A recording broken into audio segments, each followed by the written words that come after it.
Hello everyone, happy करवा चौथ सभी को।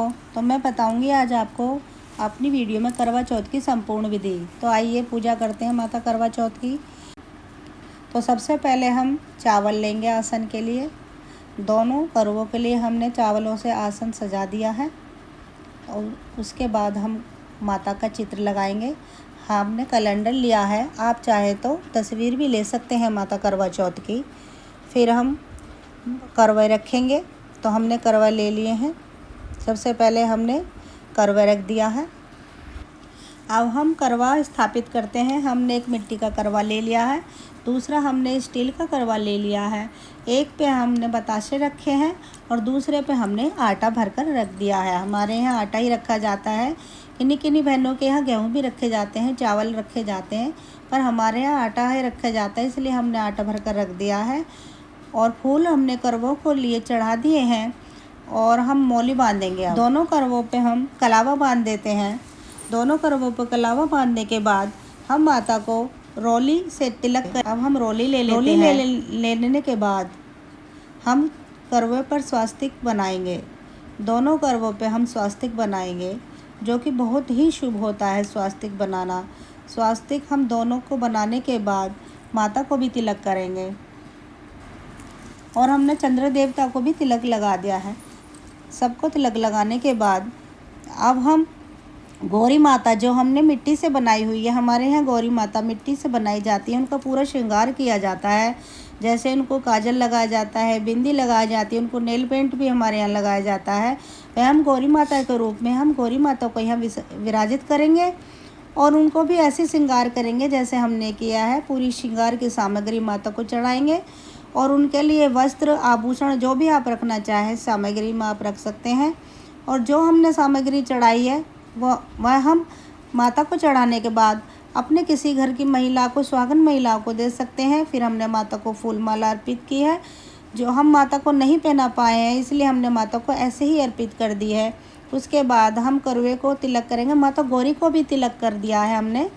और अब हम धूप बत्ती लगाएंगे, क्योंकि दिया हम शाम को लगाते हैं अपने यहाँ। बहुत सी बहनों के यहाँ सुबह भी लगाते हैं, पर हम शाम को लगाते हैं। अब हम धूप बत्ती जला लेते हैं माता के लिए। और उसके बाद जो हमने श्रृंगार चढ़ाया है माता के लिए, जैसे चूड़ी, कंगन, चुनरी और मेहंदी, ये सभी माता को आप श्रृंगार में चढ़ाएं। और ये बहुत ही शुभ होता है। जो भी श्रृंगार आपने किया है वह माता को श्रद्धा से अर्पित करें और अपने किसी घर की सुहागन बुजुर्ग महिला को उनके पैर छूकर उनका आशीर्वाद लें और श्रृंगार की सारी वस्तुएं उन्हें उपहार भेंट स्वरूप दे दें। और यदि आपके घर में कोई ऐसी महिला बुजुर्ग नहीं है तो वह सामग्री सारी आप मंदिर में भी दान कर सकते हैं। और कुछ श्रृंगार सामग्री आप अपने लिए बचा कर रख लें और माता को फूल चढ़ाएं, माता से प्रार्थना करें, हे माता आपने अब श्रृंगार हमारा स्वीकार करें और हमें सुहागन रहने का आशीर्वाद दें।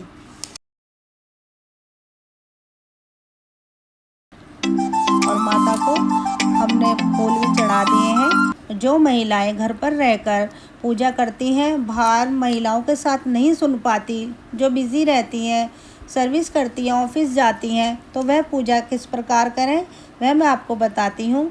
ये जो कलश हमने लिए हैं, जो करवे लिए हैं, उनको आपस में बदल कर करवे रख दें। 7 बार करवे बदलें, या आपस में टकराए नहीं, ना ही आवाज़ करें। और चावल और थोड़ी सी दूर्वा लेकर हाथ में कहानी सुने माता की।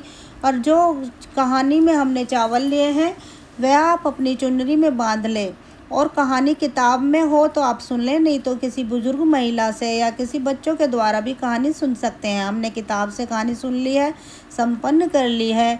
और ये चावल हम थोड़े से बचे हुए चावल करवे में डाल देंगे और थोड़े से अपनी चुन्नी में लेकर बांध लेंगे, जो कि शाम के पूजा के समय हम करवे के जल में, जो हमने करवा जल से भरा है, उसमें डाल लेंगे और उन्हीं चावलों को डालकर चंद्रमा को अर्घ देंगे और अपना व्रत पूर्ण करेंगे। और अब हम माता से प्रार्थना करेंगे, हे माता आप हमारा सुहाग अमर करें, हमसे जो भी गलती हो गई हो हमारी गलतियों को क्षमा करें, हमारी पूजा स्वीकार करें और हमारी पूजा को स्वीकार कर हमें आशीर्वाद दें। हमारा घर, हमारा सुहाग सभी बने रहें। सभी बहनों को भी ऐसे ही सुहाग का आशीर्वाद दें। और इसी के साथ आप सभी का धन्यवाद।